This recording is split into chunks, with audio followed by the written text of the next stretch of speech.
I'm Dr. Jordan Wiggins, and this is the Pleasure Principles podcast.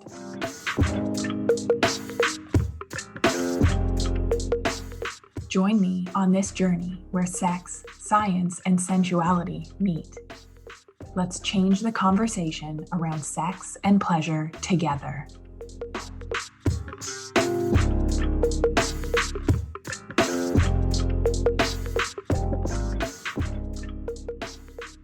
Super women, I am so excited to welcome the Horny Housewife.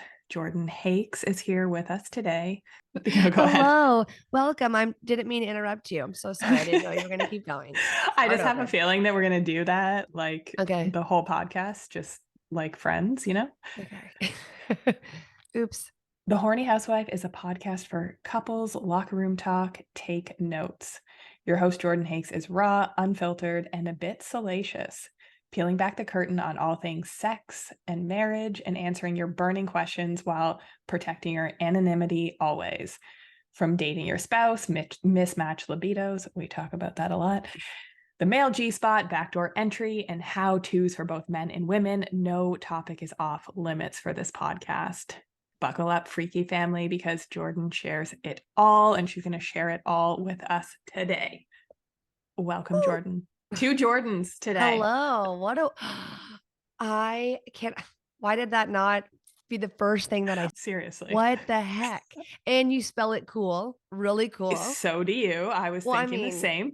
Yours is cooler. Ian is more rare, I think, than did you have the same the same childhood problem that I did, that when people were getting monogrammed like pencils and stuff in elementary school, they're like, our names was never spelled correctly? They didn't exist. Yes, yeah. I relate to that. And I relate to, though, people when I was a little girl and I would say, hi, my name's Jordyn, I was so embarrassed because I thought I sounded like a boy name. And now I love my name, and I think unisex names are so beautiful. But when I was a little girl, I was very insecure about it. Were you? Same. Okay. I would get teased in elementary school because there was a boy a year older than me and his name was Jordan, and they would like tease me that I was a boy. Yeah. But I was bothered by it at the time. Yeah, hilarious me too. Now, but I'm like, why did you name me this? My mom's like, it's a beautiful name. You're going to love your name. And I do. She was right. Are you thankful you're a Jordyn? I don't know one not pretty Jordyn, by the way. Agreed. And yes, I am. I totally love my name now. And yeah, whenever there's a girl Jordyn, it's like, she's fine and brilliant and everything. So it's like an insta bond. Agreed. So tell us, Horny Housewife, fucking love it. I found your podcast a while back and then we connected on Instagram, but I loved it. I loved your approach, everything. We'll get into that. How did you start doing this? Because I know, like me, I didn't set out to be doing things in the sexual health space. It wasn't like my dream when I grow up. So tell us, how did you get here? How did I get here? Okay. So obviously looking back, I can see the little, clues or maybe signs of, oh, okay, like it kind of makes sense that I ended up in this space because I've always been a chatty Cathy, or, got in trouble in school for talking too much. And I solo podcast majority of the time. I have guests. You're coming on my show soon. I have guests, rarely picky about it. And I usually solo podcast, which is really hard to do. I mean, a lot of people say that, but I love just sitting and talking. That's maybe makes me sound crazy, but I love it. And so basically I started the podcast in 2021 and it was going to be a hobby. My mom had passed away suddenly, unexpectedly. It was tragic. It was all the bad things. And it was right after my 30th birthday. And that really changed me. Like that really fucked me up. It did.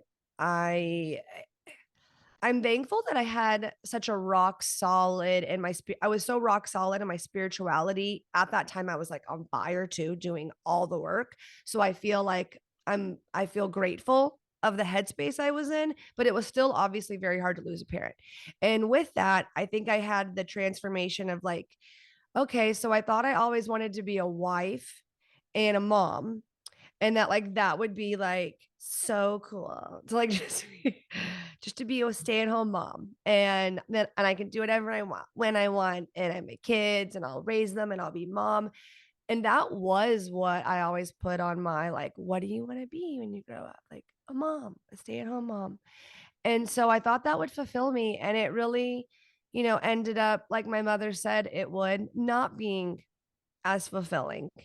And I needed something of my own. And so after she passed away, I was kind of like, okay, I'm going to prioritize something I want to do and not just, be living for the rules or whatever. And so I'm fortunate where I didn't need to really bring in an income. My husband was like, you can go to work if you want to go work, or you can like pursue a passion, whatever. And I was like, I'm going to start a podcast, I think. So he actually came up with the name in all humor. And I was like, I'm using that. So are you okay with that? And he was like, yeah, I'm okay with that. That So actually is the question I wanted to ask you is, do you have to check with your husband on some things? I mean, Or do I'll you just tell have like him. a blanket, like, I share whatever. So I mean, basically, I'll maybe share positive, good experiences I have with my husband, or maybe something new we tried, or how we'll be intentional about watering our sex life. But I don't really share like really private, personal, intimate details of our marriage, because I think that that's something that's worth protecting because it's like my family. So I love that my listeners are very engaged and we really talk about all of their problems most of the time. And I can relate, obviously, but I definitely protect that part. But my husband's very supportive. He's very supportive of it. I think if he didn't own his own business, maybe it would be scarier because he would feel like that could be scary, but he really doesn't have anything to worry about. He loves just me. want it. Yeah. And He we, doesn't listen. And I'm offended by that sometimes. I am. And I'm like, why aren't you listening? He's like, babe, I hear you talk. Like I call you on the way home from work. Like I come home and we talk all night and we see each other every day. And like, we're around each other a lot. So he's like, I really don't want to get in my car and listen to you talk. And I'm like, that's fair. That's yeah, totally fair. respect the boundary. Yeah. Oh, yeah. And so now because of that, I really go balls to the wall on the podcast because I know he's not listening. Want to go back for a second. Okay, I'm sorry. sorry for the passing of, oh no apologies. Oh, My brain works like it's ADHD, so we'll pop all over. But when I think that might also be a Jordyn quality, like cute and and I'm smart, but unmedicated. also same. I'm raw dogging Yeah, this we're raw dogging the ADHD. ADHD life. I know. Sometimes it's brilliant and amazing, and other times, like the week before my period, it's like, ooh, maybe It's some traumatizing. medication is Could be required. needed. Yeah. I And then I feel get that. my period and I'm like, oh no, I'm good Oh, again. I don't even know who she was. Yeah. I relate to that. So I'm deeply sorry about the passing of your mom, and also very inspired by you taking that point in your life and grabbing it by the balls and saying, I'm going to make something of this tragedy. Yeah. And it's interesting because a lot of our listeners are the opposite. So we grew up being like, we need to be the doctors and the CEOs, and the thought of stay-at-home mom Was like, fuck no. was like the most foreign thing because of our Okay. childhood trauma and conditioning. So did you have two parents that worked in your household? Because I didn't. I had a mom who stayed home, so I like idolized that. What was your dynamic? Same. My dad Okay. worked, and well, my mom stayed home until we were like maybe until my sister was in like grade 3 or 4, but she was home with me maybe till grade 6. Like she was home for a majority of our life, and I loved it, and it was amazing, and she could bake the cookies and be there for everything, and Yeah. it was awesome. And then even when she went to work, it was part-time, so she still had that Mhm. availability for To be us. yeah. I do think deep down she like, because she's very smart, has a business degree, that kind of She thing. wasn't fulfilled. I Yeah, my She mom would was never not tell fulfilled. you. She My would mom never did tell tell you. me. Yeah, and, like, she warned me. She's like, I promise you'll want more. Like she was like telling me, and the community I grew up into was very like Stepford Wives. It was like I thought that seemed like the dream. Look, they're going to get their nails done at 12 p.m. Like, like it's like that seems so nice not to have to wake up and go to work. But she told me, and she was right. They seem to be right about a lot. Agreed. Yeah. And because so we're trying, a lot of us, I mean, it's two types of listeners. We have the like mom, stay-at-home mom that's supportive Mama of, bear. yeah, a man that is successful, and we know how much support that requires, and she's unfulfilled. And then we have the woman that is working and also unfulfilled. And it's so funny because they think of themselves very differently. Yeah. Like the CEOs, entrepreneurs, surgeons, like look at the stay-at-home moms and they're like, no fucking way. This is not, well, but they envy it, and they envy each other. It's like I find they're judging, but it's really like projection as well, like a part of it. Or yeah. Interesting. Very interesting. And it's the same root, I find. Like the loneliness and the FOMO, it's the same in the end. Like the essence of it is the same. It's just grass is greener on the other sides of the same coin, for sure.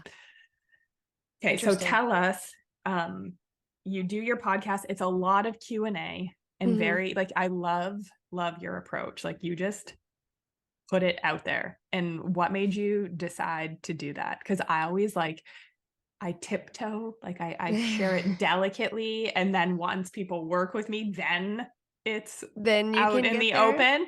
Right. But tell us, was that like intentional? Okay. Is that who you are? I feel like the listener questions part, the fact that the listeners are so engaged, and that's a big segment, whatever you want to call it, of my show, is because they just came flooding in. Basically, I was like, if you have any questions, and then it was like, and I think maybe because it started out with me sharing a lot personally, the very beginning. You can't pay me to listen to those episodes. If they weren't getting any downloads, I would be deleted. I would have deleted them, but they're monetized now, so I don't take them away. But they're so embarrassing. I want to ram my head through a wall. So embarrassing, but you have to start somewhere. But I was very sharing a lot. And I think maybe that relatability, people were like, ooh, like I have something to share. So it started with kind of organically, actually. And then I think that's just who I am. That's my personality, to not sugarcoat something. Maybe that's a little bit of my childhood trauma, like a little I'm words. I can take them. I don't know. I'm thick skinned with that. And I have to be cautious and realize that everybody else can't just brush it off, and that it can be very heavy for them. So I do have to have more self-awareness sometimes, but I find it to be helpful to be authentic. Just same for your show, because you attract your people. Like you'll get the people that are there to hear it. And so I think it's just been well received. And in person, like if I met new women or people, that's not how it would go. I would be polite and I would be appropriate. But when I'm home alone in an office with a microphone, it just kind of acts it's your platform. Yeah. It's like if my best friend was right there. So do you get any hate for it? Are people like, I've had trolls people be mean to me, but very few. And it's been like, I had a neighbor, like an actual neighbor, be really mean to me. But that was probably the meanest thing. And I think it's someone who's judging me, her, and it's a triggered place in her, maybe because she's not having any sex. But I don't know. It's same for me. It's very rare. We call it crusty. I guess it's like our version of like cobwebs on your pussy. And that's funny, crusty. When people, and it's not just like that, but it's like your whole persona, like that vibe, and you can tell like this woman is not fulfilled. She is not fulfilled in the bedroom. She's not fulfilled out of the bedroom. She is crusty as shit. Um, That's funny. yeah. And the couple times that I get that, it's just like, do you not realize that this post is like exactly speaking to you? Like, Like, you this is need what this. Like, what? yeah. Yeah. Like, whatever triggered you is probably You should maybe listen to what the we, yeah, podcast. exactly.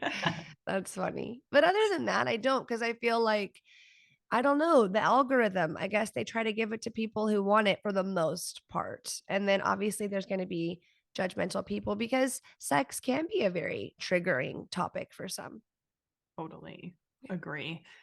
And so tell me, what are your like favorite questions to answer Yeah.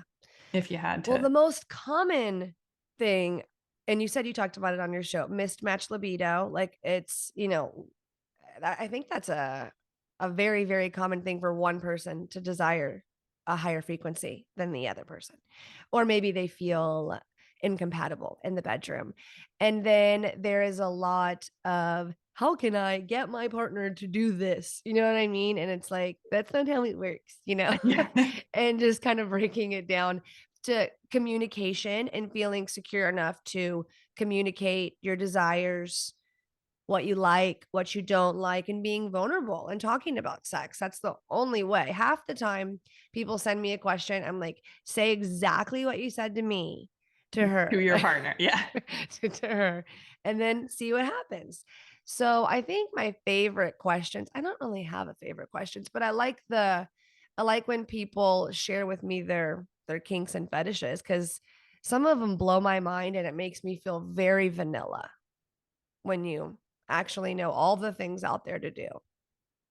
So What's a crazy kink that sticks out in your there's mind? one that, and I feel like I've done something similar, maybe, but it's called snowballing, where like you will take their ejaculation and like drizzle it into their mouth. Do you know what snowballing is? No, I Okay. need an education on It's like this. it's like in a cum fetish, but it's like you really get creative with the cum. Like the cum can be doing all kinds of things. Some people are literally like obsessed with the ejaculation because they view it as a manifestation of pleasure. I think that's kind of interesting. That I need to research this more.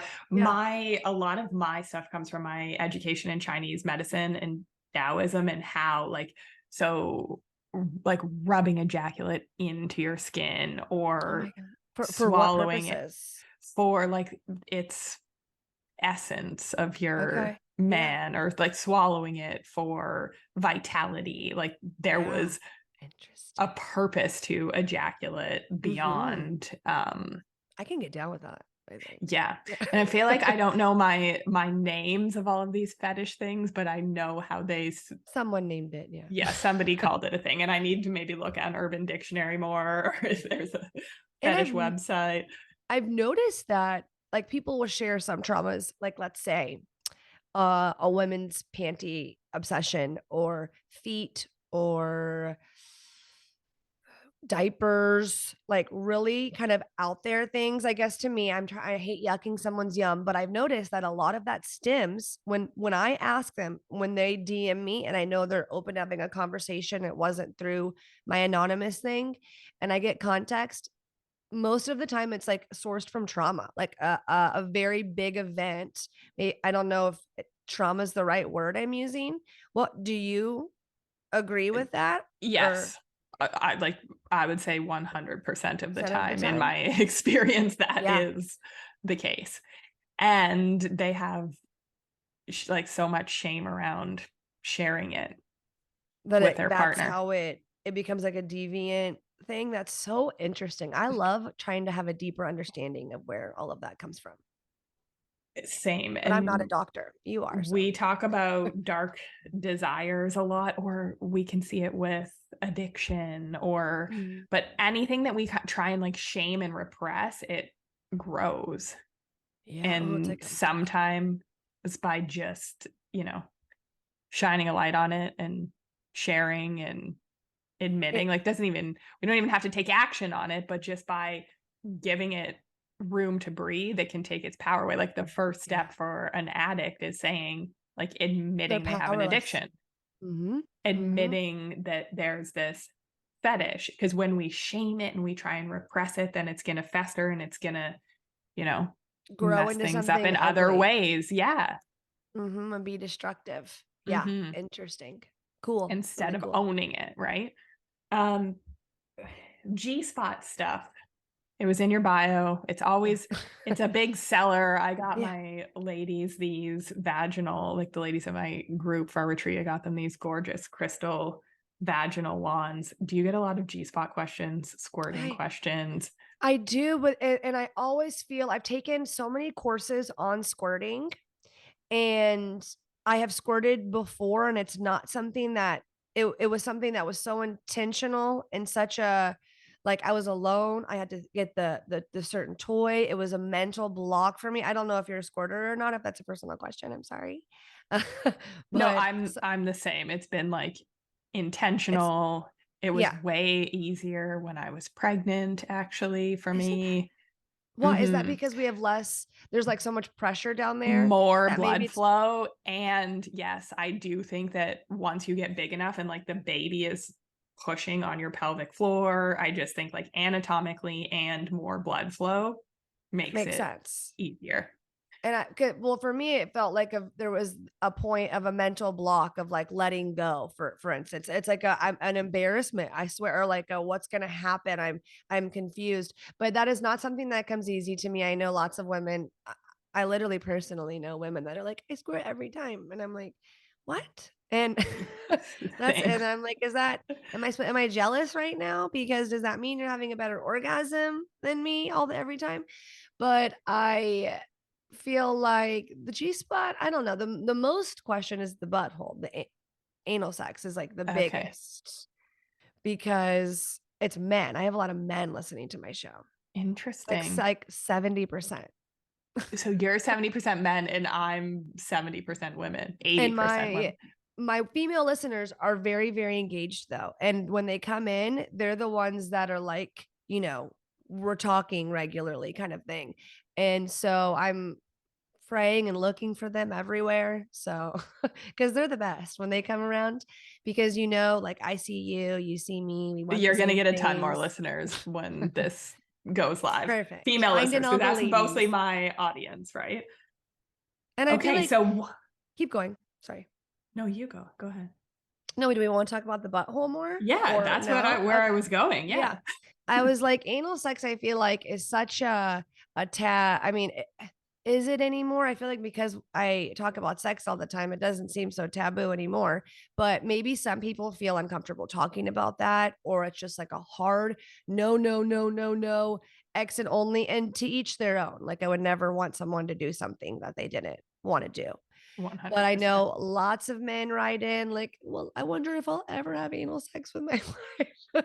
I want to so bad. Or every time we do, she does it for me and then she hates it.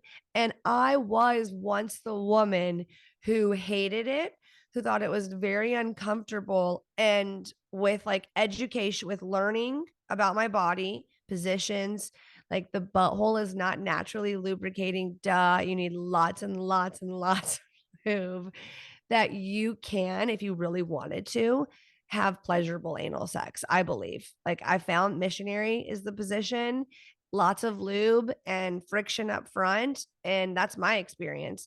But I think that you can get somewhere, or maybe a little finger play, or maybe touching his if he's down for it. His prostate, his G spot's back there. Mm-hmm. I Cave love of all of that. Wonders. Yeah. Completely agree with because there's so much stigma around anal sex. And even I think back to like, oh, that's As a dirty doctor, and do like you think that that's a bad thing? Because it's like unhealthy and not not at all. hygienic. Are you gonna put somebody's cock in your ass and then suck it after? And Yeah. again, No, people have their no, things and I'm we're not, not yucking the yum, but like but I'm not. Yeah. feces like have bacteria and yeah, like Or from the that. butt to the vagina. No, and they There's try. some ground rules. Why do Yeah. they try? I Like think they're we not know thinking this. because my Yeah. husband will come over to me after sex and be so sweet and kind and want to clean me up. And he will come up to me like like a baby. That's a boy, not a girl. And like wipe me to my, I go, don't ever wipe me back to front. And he's like, what? I thought oh, I was. I'm like, never push the poop to the, Yeah. to the vagina ever. You Simple have no idea what's things going that we on. should be taught in school. I Almost think that 40. this, yeah, I think that this stuff should be standard for us to know about our bodies. But yeah, That's and that's hilarious. anal sex and period sex. I used to Ooh, get a lot about that. I used to write a lot about that for different magazines and stuff. Do you get those questions? Or if it's guys writing in? I don't okay, so I have an IUD. I have Mirena, so I haven't bled in so long. But when I did bleed, I so was having period sex. Like my poor husband, who's never gonna hear it. My husband is the type, well, he would eat me out on my period. Like he just does not care. And there are some men that probably would shriek if I if I said that. Like, ah! So to each their own. Is that really bad for you? No. So Okay. this is, and I've written it, and maybe we need to tag it in the show notes, like a couple, I can't remember I can't remember the magazine, but I wrote for a couple like international publications about period sex, and Interesting. not like there's not, so getting feces in your mouth, there's Is bad. a health risk to Yeah. that. It's Period waste. blood, no. We want to make sure that the person doesn't have any transmittable diseases in their Right. blood Yes. out, but like, If it's your again, long-term partner where y'all and are are we like, not yeah, practicing, you know, monogamy and yeah, or like if you're monogamous, or you've had your STI getting checked. testing Yeah. as you should, wrote Even if you about are that too, and married. I frequency. mean, it's yeah, That's you may something that have I cheated. say should be done every 3 or 4 years, regardless if you are Yeah. married, because I've had friends find out that's how their husbands are cheating on them. And that's a bummer. That's a big bummer. But that reminds me of a listener question that I get all the time of like feeling like they get to a point where they want to justify cheating, which we can finish our period sex first. But I think that is very relatable because a lot of people cheat, lots and lots and lots. so many people cheat. I had another question for you about anal sex, though. As a doctor, I mean, about period sex, is our period the lining of our uterus, right? Is that what that is? Yes, shedding. So, what specifically were you writing about when you were talking about it? Like, it was just questions from people like, Okay. is it bad? Is there like, why are we conditioned to hate it, essentially, when there's no The physiologic, shame, biologic reason not like to not do do it, it, right? If you're other than the horny, mess. And I was there's like, the even, mess. Yeah. and some Keep going. women that, because of their hormones at that time in their cycle, are more aroused Mm-hmm. during that Mm-hmm. time. Like Yes. they're I think hornier, or the like forbiddenness of like, we shouldn't be doing this. Like it could, we can't. I'm bleeding. Yeah. yeah, I think But it uh doesn't feel as good. It kind of feels like a hot dog down a hallway. That's terrible, but it's like it so does feel wet. different. Yeah, definitely depending on days of your flow. And I did have, and this was in my good girl days, but one of the hottest things that anyone ever said to me was, let's make it a murder scene. And I was Yeah. literally Good just for like, him. I'm whoa. in. Whoa. That means like it feels like they want you so bad that it's like nothing else matters. Like, let's go And for is it. that not like one of the That's hottest hot. things people could say? That's I really think hot. so. I agree. Yeah. So do we want to talk about cheating now? What do you want to talk about? Yeah, cheating. Let's Okay. talk about I was cheating. like, why? I'm sure everyone, like any person, could relate to cheating. I mean, there's so many people now that have different types of relationships. And I think if people have the like boundaries discussed, then like do whatever you want. But obviously, there are couples that are swingers or are in open relationships or are polyamorous, and you can all be cheated on. I mean, betrayal is betrayal. So I think it's a choice. That is a big key thing that I talk about on my podcast, and what kind of was a driving inspiration was that I wanted to talk to men and women who were trying to stay married, who like were being intentional and they wanted to enjoy being married and have sex that they actually liked. And they weren't just tag teaming, like teammates doing life. Cause a lot of people get stuck in autopilot, parenting, careers, and then they've built something and they hate their significant other. And I don't know, I I don't would, want to do that. yeah, I would say that unfulfilling partnership is probably 90% of my listeners. And I've been Yeah. there. Yeah. I mean, haven't I was like, I feel like if people say it's been easy, they're lying. I don't understand. Like marriage is hard work. They're lying. I don't I don't Yeah. understand. And yeah, the like lying to themselves Yeah. almost Yeah. with, Why? and it, so Because it feels I'm, like a failure, maybe. yes, the judgment, I think. And I think, well, we're taught that like a marriage succeeding is the goal. And if, yeah, if Mhm. it doesn't, then it's a What's failure. succeeding though, right? Because Like if you're unhappy, like women are prescribed antidepressants at twice the rate of men. in Like, Xanax, yeah. S- numbing it So, out. Yeah. and I think they look like, okay, well, I have all this good. Like we have so much good. And even with a teammate, right? There's, Mhm. because if it was all bad, then I would hope that they would I would hope leave. they'd leave. Yeah. Hmm. Or And abusive or yeah. yes, yes. And yeah, I well, think that it's easy to get in the autopilot, and I understand that being with the same person forever, how if you didn't water that in any way, that it would get stale. Like that it's not as exciting anymore. It's gotten dull. Like it's not fun anymore. And when you're parenting, for me, like when we get in parent mode, I'm icked. And I'm like, it's about the kids. And like, can you be a role model? I don't know. Just kidding. Like, you get more. You're not dating in that time. I feel like we have to date and make intention. Like last night, we went on a date night. That was the reset that I needed. And I had crippling anxiety, by the way. I had a really bad day yesterday. And I did the whole like 3 sounds, 3 things I see, 3 things like, the thing to get out of love it. The anxiety to get grounding, present, yes. and I do that during sex sometimes. Like, I felt anxious, like, I didn't really feel like I wanted to do it, but I did wanna do it. I wanted to do it for the date night, to water our marriage, but I was like, "Is that what I'm doing? Am I putting out right now?" And I was like, "I am gonna just relax and feel what he's doing to me." And it was so enjoyable 20 seconds later. And I got out of my head.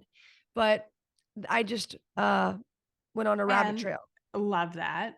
And because a lot of women listening are high functioning. And when we are in that on state, whether it's parenting, whether it's CEOing, whether it's doctoring, lawyering, It's just um, going. right. Yeah. So we're in that sympathetic nervous state and our pleasure centers are turned off. And what you literally did was a practical tool of how am I going to drop in and be able to receive pleasure?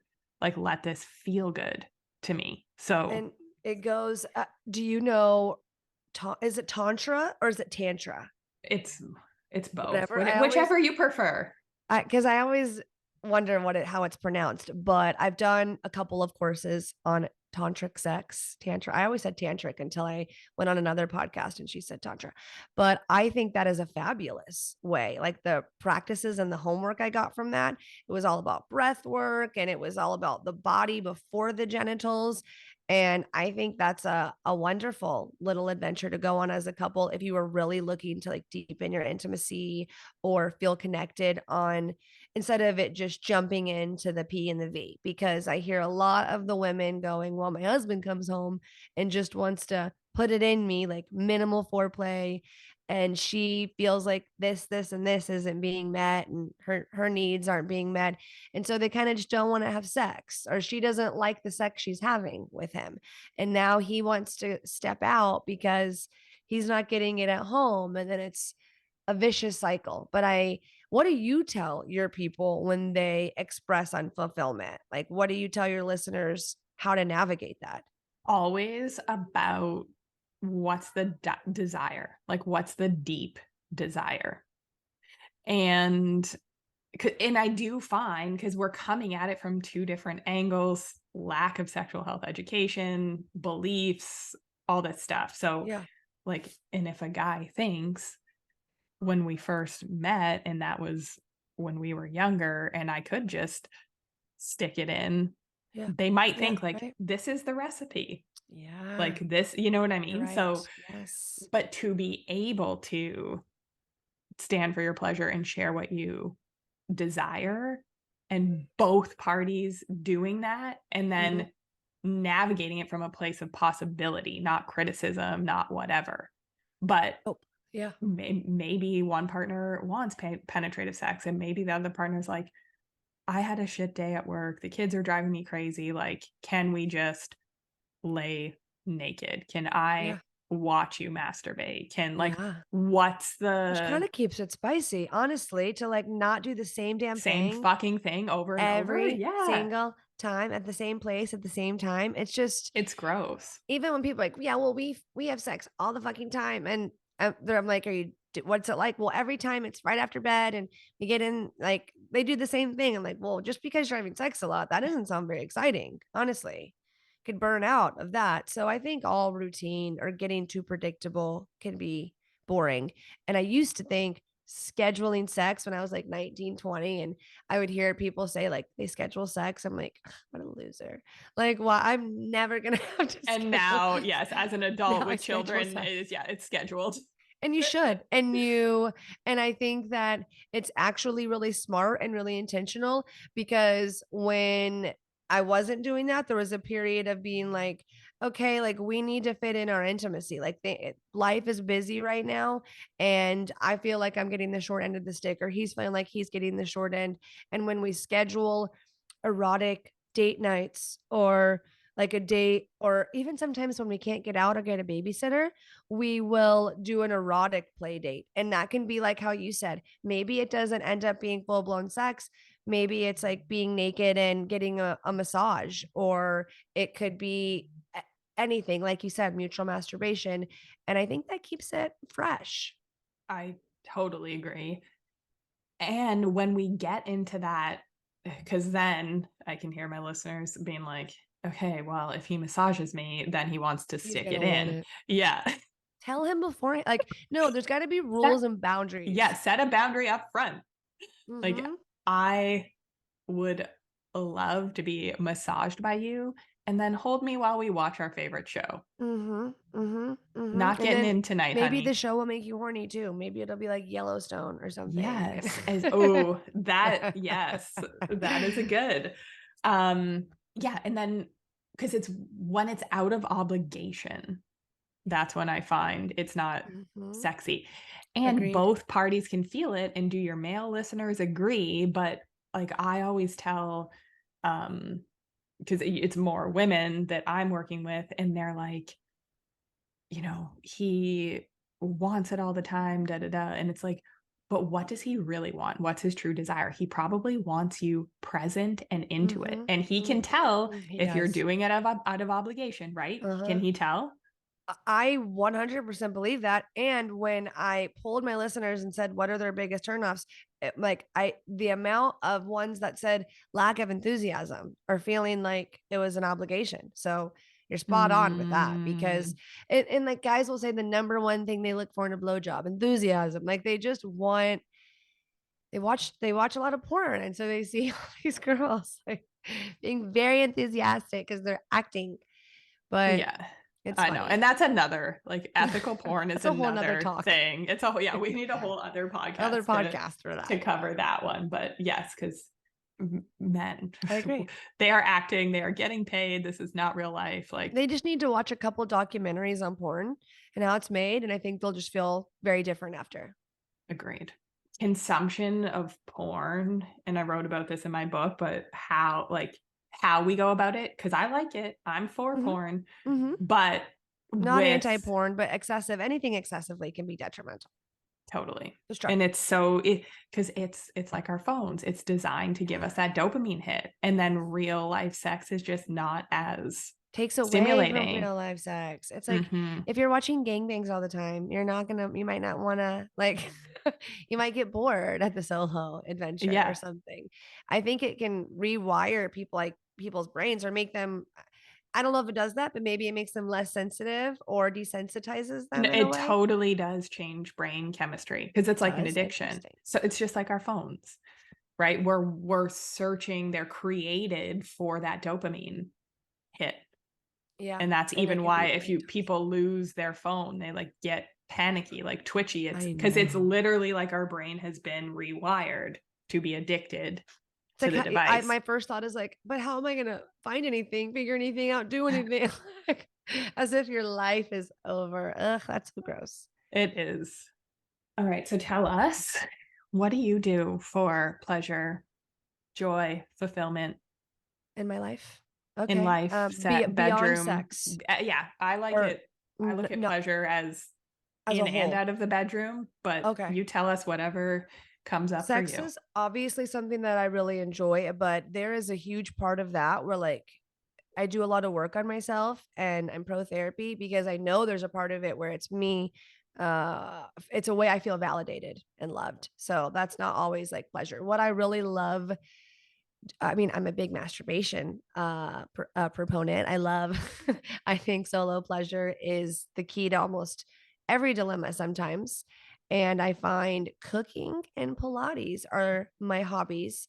And I think without Pilates, working out, running, I see I'm depressed, I'm down. I'm a move your body kind of girl for sure. And cooking is something I love. I love being a mom. I love being a wife. I truly enjoy. I know this will ick some women out. I know this is not for everybody, but I do love serving my family. I that's it actually does bring me pleasure. And I think that I'm like a deep, deep people pleaser. So I'm sure there's like So is some line. everyone listening on the call. Okay. So we all totally relate. Yeah. It's like I think I am a deep people pleaser, which gets me in trouble because I have to learn about boundaries often. But I love sunshine. I love the beach. These all sound like woo woo. I love spirituality. I love meditation. I love cannabis. And those are my favorite things. Thank you for Yeah, and sharing. hosting the podcast, of course. That's brought me so much joy, truly. And you're so good at what you do too. And you've only done this a couple years and it has grown rapidly for that short amount of time. Thank you. Yeah. And you were teaching me that, which Yeah. is wild. Like I just found this out. I just found this out when we were chatting before we pressed That's record. funny. So That's good yay, news. yay me. Yeah. And yay you. I love the Horny Housewife. Thank Love you. you. So Thank glad that we got to chat more. Tell our listeners, where can they find you? Yeah. You can Anything you want to follow let them know. me you can follow me on social media at _ the Horny Housewife podcast, or listen to the Horny Housewife podcast on Apple, Spotify, anywhere you find podcasts, pretty much anywhere now, or go to my website, thehornyhousewifepodcast.com, and you'll find everything there. Thank you for having me. I had so much fun chatting with you, and I look forward to chatting with you again next week because you're coming on the Horny Housewife. I am so excited. Jordyn, thank you so much for being here and sharing so openly. I know the listeners are going to love it. Thank you.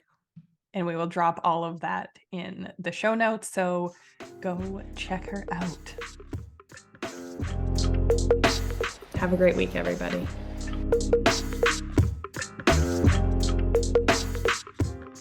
If you like what you heard in this episode, leave me a rating. Your support helps me get discovered by more women like you. Together, we can change the conversation around women's sexual health and pleasure for you, your partners, and generations to come.